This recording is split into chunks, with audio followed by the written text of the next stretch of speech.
It was a cold, early morning in New York City.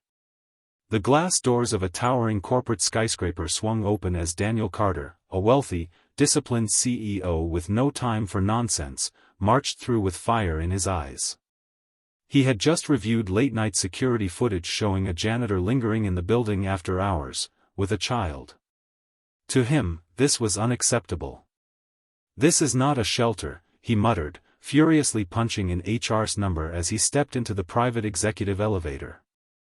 Daniel prided himself on order, performance, and appearances.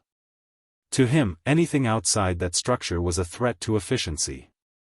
As the elevator doors opened onto the grand lobby, his eyes landed on Maria, a middle-aged woman in a faded uniform, quietly scrubbing the marble floors. Beside her, a little girl sat cross-legged, lost in a world of crayons and paper. Security was already approaching, ready to escort them out. Maria didn't argue, her shoulders slumped with exhaustion and quiet acceptance. The girl looked up innocently, unaware of the looming consequences. The sharp contrast between Daniel's tailored suit and the janitor's worn sneakers could not have been clearer. It was a moment Daniel saw as black and white, policy versus violation. But in reality, something more complex and deeply human was unfolding right in front of him. A tired mother, trying to keep her job. A child, finding warmth and imagination in a cold, corporate world. The situation was about to change, but not in the way Daniel expected. The tension in the marble-clad lobby was thick enough to cut through. Daniel Carter stood tall, his voice sharp and unforgiving. "Bringing a child into a corporate building? You're fired," he declared, his words echoing off the high glass walls. Maria, caught off guard, opened her mouth to speak, but before she could say a word, a small hand tugged gently at Daniel's tailored coat. He looked down, startled. The little girl looked up at him with wide, sincere eyes. Not afraid, just honest. Her voice was soft, but it carried weight. "Please don't be mad at my mommy," she said. "We stay here because she's too tired to walk home after working 2 jobs. I draw quietly. I pretend this building is a castle and she's the queen who cleans it." For a moment, everything paused. The security guards froze. The receptionists stopped typing. Even the hum of the air conditioning seemed to fade. Daniel's mouth opened, then closed again. He glanced at Maria, who stood silently behind her daughter, eyes full of both shame and pride. No one had ever spoken to him like that, especially not a child. Her words stripped away the layers of policy and authority, exposing something raw and real. In that moment, Daniel wasn't a CEO. He was just a man standing in front of a mother and her child, forced to see the world through new, unfiltered eyes. The silence wasn't awkward, it was reverent. Something had shifted. Daniel sat alone in his spacious office, the city skyline stretching endlessly beyond the floor-to-ceiling windows. But for once, the view didn't matter. His mind wasn't on profits, deadlines, or meetings, it was on a little girl's voice that kept replaying in his head, "I pretend this building is a castle, and she's the queen who cleans it."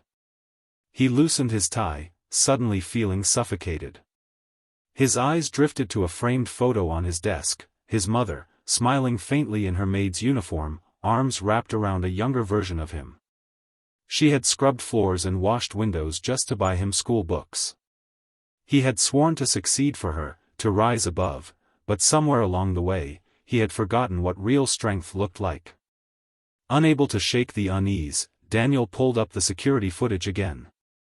This time, he watched not as a boss, but as a son. The grainy screen showed Maria gently tucking her daughter in with a jacket, brushing her hair back, then returning to mop quietly by her side. There was no misconduct. Just love wrapped in exhaustion. A lump rose in his throat. He leaned back in his chair, eyes stinging, a question forming deep within him. When did I stop seeing people? The weight of it broke through his pride. He whispered to himself, barely audible, "What have I become?" In that still moment, something cracked, and through it, compassion began to rise. The fluorescent lights in the staff break room buzzed softly, mixing with the clink of a spoon stirring in a chipped mug. Maria sat alone at the corner table, her eyes weary, hands folded tightly in her lap. She had barely slept, expecting the inevitable, a formal termination. The door creaked open, and in walked Daniel Carter. No assistants, no security, just him. Maria stood up quickly, trying to mask her nerves. But Daniel raised a gentle hand. "Please," he said, motioning for her to sit. He took the seat beside her, noticeably quieter than the man who had stormed into the lobby the day before. There was a pause. Then, softly, he spoke. No one should have to choose between working hard and being a mother. His voice cracked slightly on the last word. He reached into his coat and slid a plain white envelope across the table. Maria hesitated, confused. Slowly, she opened it. Inside were documents, a promotion to full-time with benefits, a pay raise, and a letter confirming the creation of a scholarship fund in her daughter's name. Her hands trembled. Tears welled up, and she tried to speak, but the words caught in her throat. All she could do was clutch the envelope to her chest, overcome with disbelief and gratitude. Daniel sat silently, watching her. No cameras, no announcements. Just a quiet act of redemption. A moment of humanity rediscovered.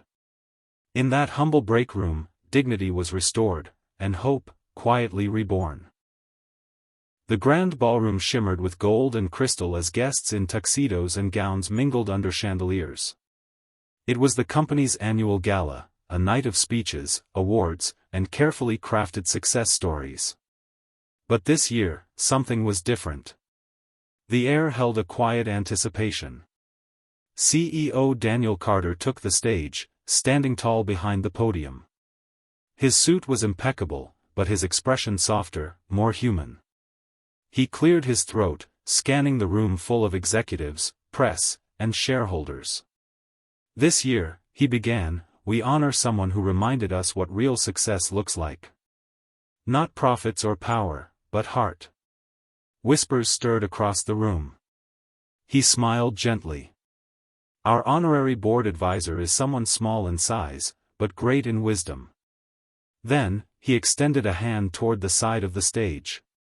From behind the curtain, a little girl appeared, wearing a simple white dress and holding her mother Maria's hand. The crowd erupted in applause, rising to their feet. Maria's eyes glistened as she walked beside her daughter, overwhelmed by the moment. Daniel stepped aside and knelt slightly to greet the child. She once told me this building was a castle, and her mom was the queen who cleaned it, he said, voice thick with emotion. Today, she's helping us rebuild it, with kindness at its heart. As the room basked in the moment, the little girl leaned toward her mother and whispered with a proud smile, "See? I told you queens live in castles." The lights dimmed, hearts full, lives changed.